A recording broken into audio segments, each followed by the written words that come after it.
Juste après elle, nous allons recevoir un invité sur ce plateau qui nous parlera du projet Transform avec plus de détails. Restez branchés, vous en saurez plus. Un invité sur ce plateau tel qu'annoncé, il est déjà avec nous, Monsieur Jean-Luc Moilou. Bienvenue à vous. Merci, madame. Alors, nous vous recevons aujourd'hui en tant que spécialiste de communication à l'unité de coordination du projet Transform, ce projet même dont nous allons parler en long et en large. Et pour commencer, on rappelle que ce projet est un projet d'autonomisation des femmes entrepreneurs et de mise à niveau de petites et moyennes entreprises et pour la transformation comme ça économique de l'emploi en République démocratique du Congo. Alors, toujours dans le cadre de ce projet, vous avez comme ça bouclé la préparation du répertoire national de sûreté mobilière. J'aimerais que vous puissiez nous en parler pour commencer. Merci madame, merci à Zoom Eco Live.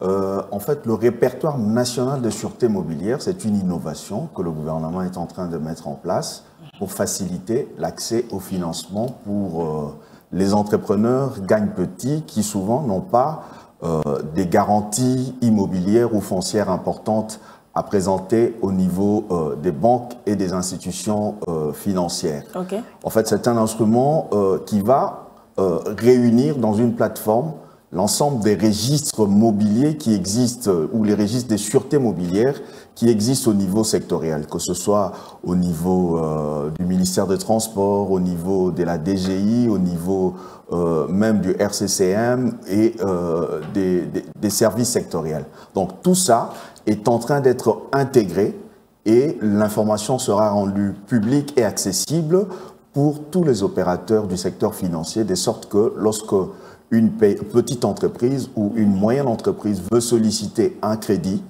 en présentant comme garantie des biens meubles, que l'opérateur financier soit à l'aise et puisse consulter l'information sur la plateforme de sorte à s'assurer que la garantie est bien disponible et qu'elle n'a pas été déjà grévée auprès d'une autre institution financière. Alors, s'il faut parler avec vous comme ça de façon plus claire et précise, de quelle façon le répertoire national donc, de sûreté mobilière va-t-il permettre ou encore augmenter l'inclusion financière voulue par le gouvernement pour les petites et moyennes entreprises des femmes entrepreneurs ici dans le pays? Merci madame. Le répertoire, en fait, au-delà du répertoire qui n'est qu'une base de données, la réforme la plus importante ici, c'est d'insister sur le fait que aujourd'hui, dans notre économie, sur le marché financier, il existe, comme je l'ai dit, des registres de sûreté mobilière. Mais ce sont des registres limités à chaque secteur. Donc si aujourd'hui, je me présente auprès d'une banque pour solliciter un crédit et que je suis une petite entreprise, j'ai pris mon véhicule pour le présenter comme gage, l'institution financière peut vérifier au niveau de la DGI, au service d'immatriculation, pour s'assurer que ce véhicule m'appartient. Vous connaissez les services d'immatriculation qui relèvent de la DGI. Mais la facilité que le répertoire va apporter aujourd'hui, c'est de pouvoir intégrer non seulement le registre des véhicules, c'est des registres des bateaux, des avions et de toutes sortes des sûretés mobilières qui feront que, quelle que soit l'institution, les professionnels bien évidemment, qui va être sollicité pour donner les crédits, qu'elle s'assure que le bien que je lui présente comme garantie n'est pas déjà hypothéqué ailleurs. Alors, et cela, pardon, vous avez demandé l'opérationnalisation. Il y a deux parties. Il y a une partie informatique qui va réunir en fait toutes les informations de différents registres.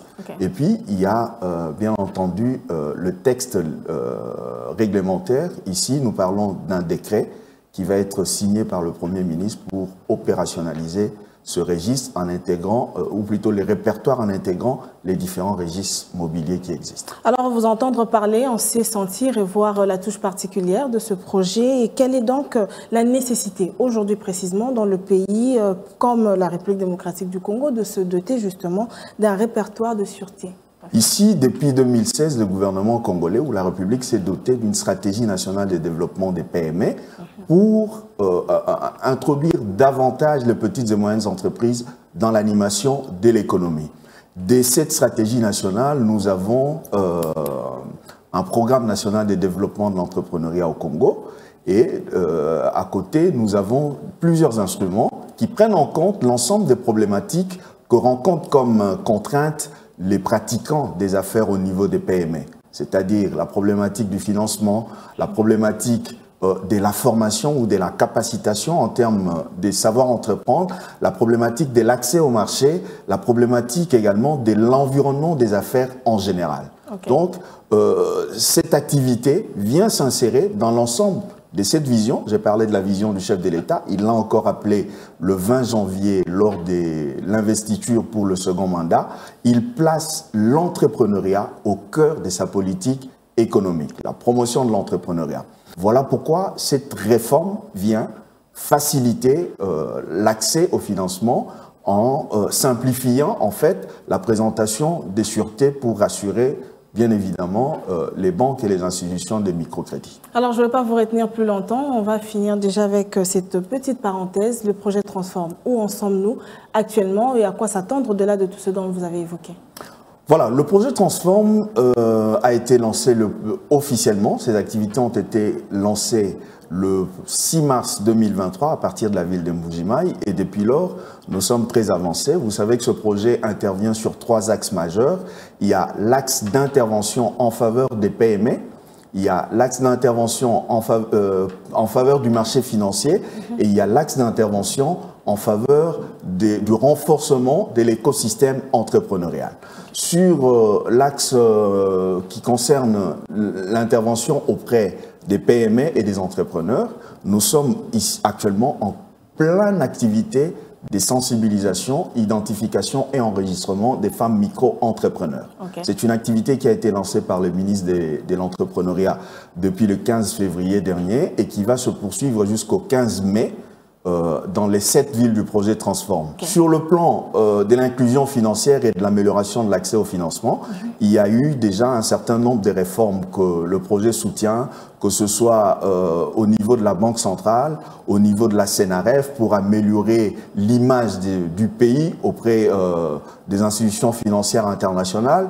Il y a également le soutien que nous apportons à l'association des COPEC, et à l'association des institutions des microfinances. Mais il y a également un travail important qui est en train de se faire avec l'introduction du nouvel instrument d'appréciation et d'évaluation de la fréquentabilité du pays en termes de climat des affaires qu'on appelle BIREDI. C'est un instrument de la Banque mondiale qui a remplacé ce qu'on appelait hier le Doing Business. Eh bien, le projet Transform accompagne également des réformes allant dans le sens d'améliorer le climat des affaires en ce qui concerne la République démocratique du Congo. Et bien évidemment, ce projet s'exerce dans 7 villes, comme je l'ai dit.